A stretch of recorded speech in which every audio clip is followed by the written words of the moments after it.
Hey guys, it's been a while. Unfortunately, I was a bit sick after I got back from my holiday, so I wasn't around for a little while, but I'm feeling much better now, almost back to 100%. And there's been a few changes since I've been gone.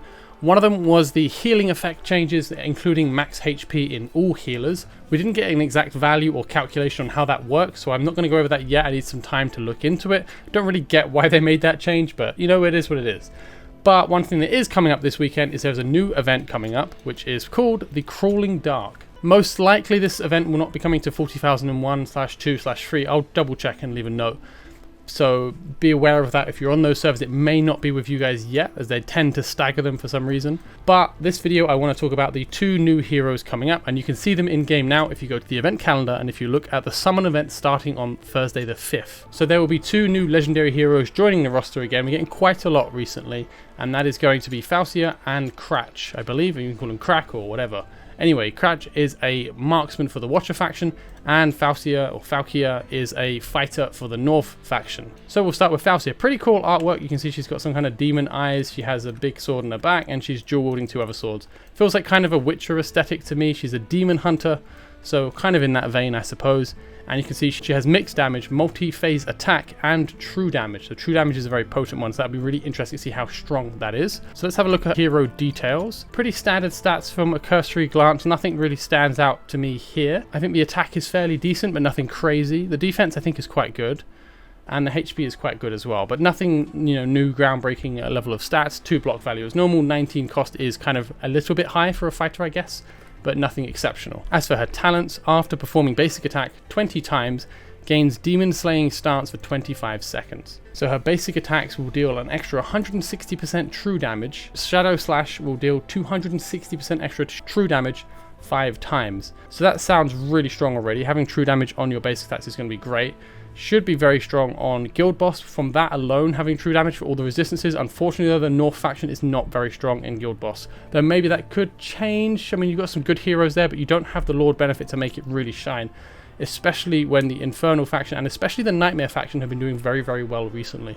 Alright, so Falcia's basic attack deals 75% normal physical damage and 75% magical damage, up to 100% on both of them. So I think she hits twice with every single attack, is what I assume, unless it deals 2. So we can assume that it deals 2 instances of damage for every basic attack, so that's quite good. So it's basically a 200% attack on every auto, though I'm guessing it counts as 1 attack on her talent. I don't think it counts as double. Her manual activated ultimate has a skill cost of 1200 reduced to 1100, so that's kind of high. It's fairly high, starting at 900 cap, so that's quite a good start. It lasts 3.6 seconds, dealing 100% up to 160% normal damage 5 times and magic damage 5 times. So that works out as 1600% bonus damage to a single target over 3.6 seconds, which is quite good. It's quite a strong burst. It's no Salazar, but if you include demon slaying stance, that's a lot of bonus true damage. 5 times of 260% true damage is huge. That'll add another 1300% damage, and that's true. So that brings her up probably over Salazar, though on a single target only, and with quite a high rage cap. So good potential for burst damage there. I'm interested to see if the ultimate has iframes like Salazar's ult does, because you can dodge attacks with Salazar. You can dodge the Guild Boss shield if you fail to break it. You can dodge all kinds of things with Salazar. It's really good. So if she does that as well, that'll be quite powerful. So yeah, Shadow Slash seems pretty strong potentially, but it is a high rage cap. Moving on to the passives, we have Demon Slayer's Might. When the hero has the talent Demon Slaying Stance, increases damage by 30%. This can go up to 50% damage increase, so that's quite strong as well. And when the hero is shielded, increase the damage by another 20%. So that's quite strong. And she is a North faction hero, so you should be under shields a lot if you're running that faction fully. And finally, we have Adrenaline. When entering the field, she gains Demon Slayer's stance immediately for 25 seconds, though this can be increased by another 10 seconds, so it will last for 35 seconds on deployment. So that's pretty good. It's a pretty strong kit for just whacking things. To me personally, I think it's a very boring kit. She just hits things, and sometimes she hits things a bit harder, and sometimes she hits things a bit faster. But she just hits things, right? That's her whole gimmick, that's her whole thing. I guess you would want to build some decent amount of attack speed on her so that you can get her talent Demon Slaying stance up as much as possible, because that is a lot of bonus damage, and you really don't want to use Shadow Slash unless Demon Slaying stance is active, otherwise you're missing out on a massive amount of bonus damage. That's kind of all I have really to say about her skills. I don't know where I would use her.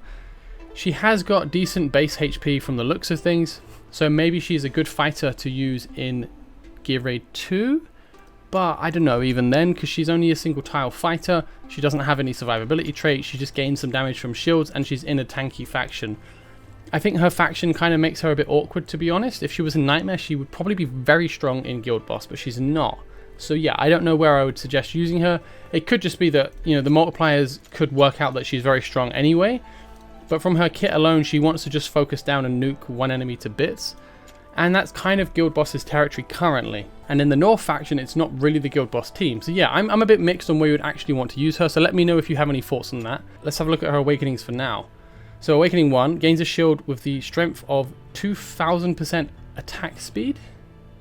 So the way I understand it is this: whenever you gain the Demon Slaying Stance effect, so whenever you land, you know, 20 or 25 consecutive hits, and you build up that talent and you gain this effect, you're then granted whatever your attack speed value is, not the interval, 2000% of that as a shield.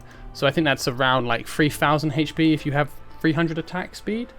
So it's not a very big shield, but it's not nothing, it's not too bad. And it does make her kit make a bit more sense, to be honest, as she does have this Demon Slayer's Might talent, which means that she gains bonus damage when she's shielded, and that gives her a bit more survivability, and it makes her play a bit better with the North faction. So this kind of makes quite a bit of sense to me. And hopefully you can hit enough times that you have this up most of the time, excluding taking damage. So this makes quite a lot of sense. I think it's quite a good one. Being able to self-shield is good, especially when one of her passives relies upon shields. Alright, moving on. Second Awakening, 5% attack, sure, pretty good. Third one, when the hero has Demon Slaying Stance active, reduces attack interval by 20%. Could be very, very strong. It could be very strong. I'm a bit hesitant with this stuff, because remember when Hex came out, reading him, he sounded insane, and he is actually really, really good, especially in Guild Boss. He's now the second strongest hero in Guild Boss in the game. So obviously Hex is very good, but his basic attack pulls a card every X amount of attacks, and that card has like a massive wind up. To shoot takes like 3-4 seconds, and it's really annoying for me a lot of the time. And I wish they would say something like that. So I'm a bit hesitant with characters like Falcia, where maybe there's something funky going on, because this is all based on her auto attacks. Maybe Demon Slaying Stance has like a 3-second activation or something. So this sounds really good, but I'd like to see how she actually attacks first, because that can really change things. Awakening 4 is 8% crit rate. I mean, yeah, it helps gearing, I guess, but when you're going for Awakening 4, it shouldn't really matter too much. At that point, you probably should have 100% from just your gear. Awakening 5, when the hero has Demon Slaying Stance, she cannot be killed by any damage. Once the effect ends, she dies instantly. Okay, so that's interesting. It's actually really good. It doesn't sound it, but bear with me, right? If you, for some reason, got her to Awakening 5 and you placed her in Gear Raid 2, on placement she'll have like a 35-second duration on her Demon Slaying Stance, right? Because she's got her passive, Adrenaline, which you can increase the duration by 10 seconds. So that means when you deploy her, she'll have 35 seconds of invulnerability where she can't die. Should be fantastic for tanking the lanes. Probably the best out of any hero I'm aware of, just because that invulnerability is the longest in the game. 35 seconds of death invulnerability is crazy. She dies, and then you know what, she's out, but you've got a Volker Awakened 1, and you can place her down again. So Awakened 5 Falcia would be incredibly good for Gear Raid 2, in my opinion, but that is Awakened 5. Outside of that, I think it could be pretty good in general. You could use that in Guild Boss if things were going bad, or if there are stronger Guild Bosses in future.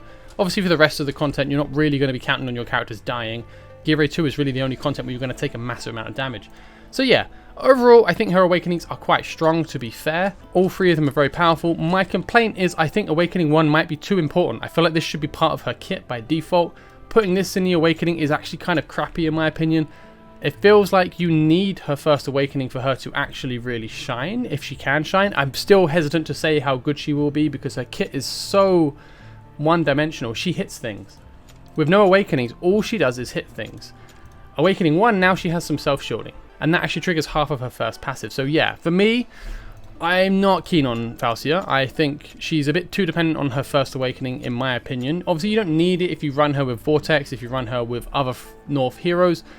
Then you can mitigate the need to have Awakening 1, but it just feels like it should be part of her base kit. So yeah, not a huge fan of Falcia, but let's move on. Let's have a look at Crach. So Crach is a Watcher faction marksman. He's got some kind of Lego gun hand, and yeah, he's got an interesting design. I'm not overly fond of it. It looks a bit jarring to me, but hey, his art could be cool. His animations, I'd be interested to see that. He's a dwarf gunner. Interesting attack range here. We can't see because when you upgrade characters, when you do the promotions and star up, sometimes this changes, so I imagine his will as well. It would be cool if we could see that. His talent ignores 15% of the enemy's defense, so just flat out ignoring 15% defense is really good. It's a talent as well, so this will stack with any debuffs on defense, so that's quite good. He also has piercing damage, so he's doing bonus damage against light armor. Before we get into his actual skills, let's have a look at his basic traits. So a fairly lowish attack, nothing horrendously low, but fairly low. And the rest of his stats seem kind of normal. His cost is high. 24 is high cost. His attack interval at 3 is also quite high. So on the base stats, nothing crazy good there. Pretty slow attack interval, pretty high cost, and not an amazing attack value, but nothing awful. Alright, so let's have a look. For the basic attack, deals 100% AoE damage to multiple enemies in range. So again, short range at the moment. I'm guessing it's longer with upgrades, but AoE damage is great, hitting everyone at the same time is great. He would be amazing in Airborne Arena, I imagine, just for that alone. His ultimate, Cannon Overload, is an auto ultimate with 600 cost, and max skill go down to 500. 500 is very low, so that's really good. Fires 3 projectiles at random enemy in range, each dealing 120% AoE damage up to 5 nearby enemies on hit. And when the skill ends, there's a 50% chance to gain misfire, which for 5 seconds reduces your rage regen auto by 10. So that will knock you down to just 4. So it can make it slower for you to regain your ultimate again. So that kind of is unfortunate. That's not a very good one to have if you do get that proc. The damage can increase by another 80%. So that becomes 200% AoE damage 3 times. So the ultimate seems to activate quite regularly. Only 500 cost. This should be firing very often, which is really nice. And I'm not sure about the damage. 200% is not amazing, but it is AoE, so it potentially could be very good. So I'm a bit uncertain about this. I think he's going to be really good in the Airborne Arena, obviously in Gear Raid 3. Besides that, it's hard to say where I would use him, but I think in those 2 pieces of content, he'll be very, very good. One thing to keep in mind, he is the Watcher faction, which does not have a Legendary Lord, which is a big pullback for them. And if you can see, the faction does have some increased damage dealt from the Blessing of Light and some other stuff, but it's kind of a bit random, to be honest. The Watcher faction is by far the weakest faction in the game, uncontestably the weakest faction in the game. So it's not great that he is in this faction and not a Legendary Lord. They really could do with one to make them shine a bit more, to be honest. But anyway, let's have a look at his passives. Target locked, fires a projectile and marks the target on hit for 5 seconds. Each subsequent basic attack deals 30% extra damage, increasing up to 50%. So that's pretty good. It doesn't say what the interval is on this. Is it just spamming this out constantly? Because there's no cooldown, there's no, anything here. So does he always just do this? It'll be interesting to see if he's just rapidly locking on targets and increasing the damage they take, because this could be quite powerful if that's the case. Blazing Shellfire, the closer the enemy is, the higher the damage they take. The damage is capped at 24% bonus, but that can increase to 30% bonus. So that's pretty good. Again, in my opinion, these are kind of dull heroes. I'm not too happy with the decisions on their skills. So with Crach here, he shoots people in AoE. He shoots people in AoE. He does more damage to a target. He does more damage to a target. So he just shoots people in AoE. There's no nuance to him whatsoever, which I find quite bland, to be fair. Sorry for being such a downer, but yeah, I think these aren't particularly interesting heroes. Going from this alone, I wouldn't really recommend pulling too much, but let's have a look at the Awakenings. So the first one, Cannon Overload. This is an Awakening 1, which improves his ultimate. When the projectile deals damage, inflicts a ½ second stun on the target. So that's a guaranteed stun, and that will be dealing damage in AoE free projectiles. Again, this seems really strong. This actually seems pretty strong. This would be very good in Airborne Arena. This would be great in Gear Raid 3. Why are these in the first Awakenings? If these were in the kits by default, these characters would be a lot stronger. Again, that's Awakenings, that's what they're for, but I feel like they're lacking without them. I don't see... Nothing about their kits makes me want to pull them or use them, and then you read the first Awakening and things make a bit more sense. It feels like they've pulled out part of the passives and stuck them in the first Awakening, so I find that a bit disappointing. Second Awakening is 5% attack, third is inflicting defense reduction on the marked target, 15%, so that's pretty good, and again stacks with his talent for another 15% damage for him. Fourth Awakening, 8% crit rate again, and once again not the best, as you should be able to reach this with gear as you get further into the game, and Awaken 4 is no small feat. So yeah, I don't really rate crit rate on Awaken 4 personally, but again it does help a bit. Awaken 5 again for his ultimate. Misfire will end when the ultimate skill ends, so it's practically just removing the misfire from his ultimate, so that's a good one as well. Alright, so that's the 2 new heroes we've had a look at. There we go, we can see here, I've gone to the notice to have a look at them. There's a piece of promotional card here for Crach, and you can see he gains 1 extra tile here. I thought it would be an extra row, actually, an extra column, I guess. So I'm a bit disappointed by that. I think it would be better if it was an extra column, but hey-ho, that's not his thing. Unfortunately, this doesn't seem to include any clips. I was hoping to see some clips of their attacks, but we don't seem to have that in this. Alright, so there is some info here in the game news notice for the new hero guide. Let's have a quick flick through this. You can see the basic attacks for Falcia are split, and you can see the Demon Slaying stance's true damage is quite high in this scenario. Obviously, the enemy has been pumped full of resistances. Be interesting to see how that goes in the game. Ragnarok, I don't know why you would put Ragnarok on her, personally. I don't really agree. Just because that requires you to be lower on HP. Yeah, I don't know. It depends where you're going to use her, for sure.